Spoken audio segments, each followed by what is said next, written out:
আপনি কি জানেন গরু বা ছাগলের জ্বর ও ব্যথা একসাথে কমাতে পারে কোন ইনজেকশন?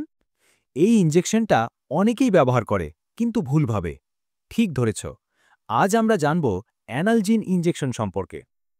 অ্যানালজিন ইনজেকশনের মূল উপাদান হল মেটামিজোল সোডিয়াম। এটা একটা non steroidal anti inflammatory drug বা এনএসএআইডি।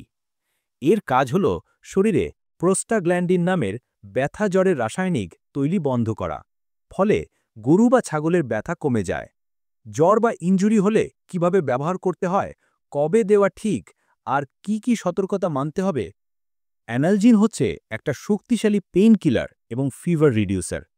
এটা ব্যবহার হয় শুহির ব্যথা বা জয়েন্ট পেইনে, ইনজুরি বা সার্জারির পর ব্যথা কমাতে, জ্বর কমাতে, হিট স্ট্রেস বা দুধ কমে গেলে সাময়িক জ্বর। এই সব অবস্থায় অ্যানালজিন ভালো ফল দেয়।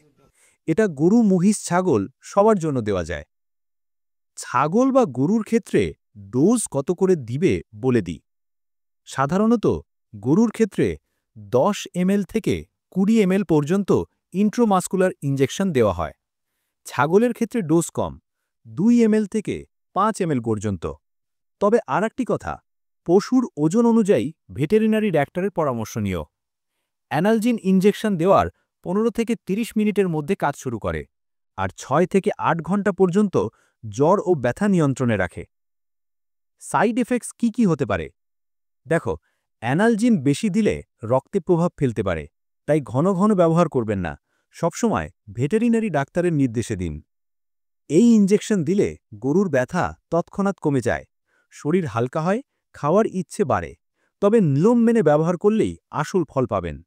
অনেকে ভাবে অ্যানালজিন সব ব্যথার ইনজেকশন, কিন্তু না, এটা কেবল সাধারণ ব্যথা ও জ্বরের জন্য।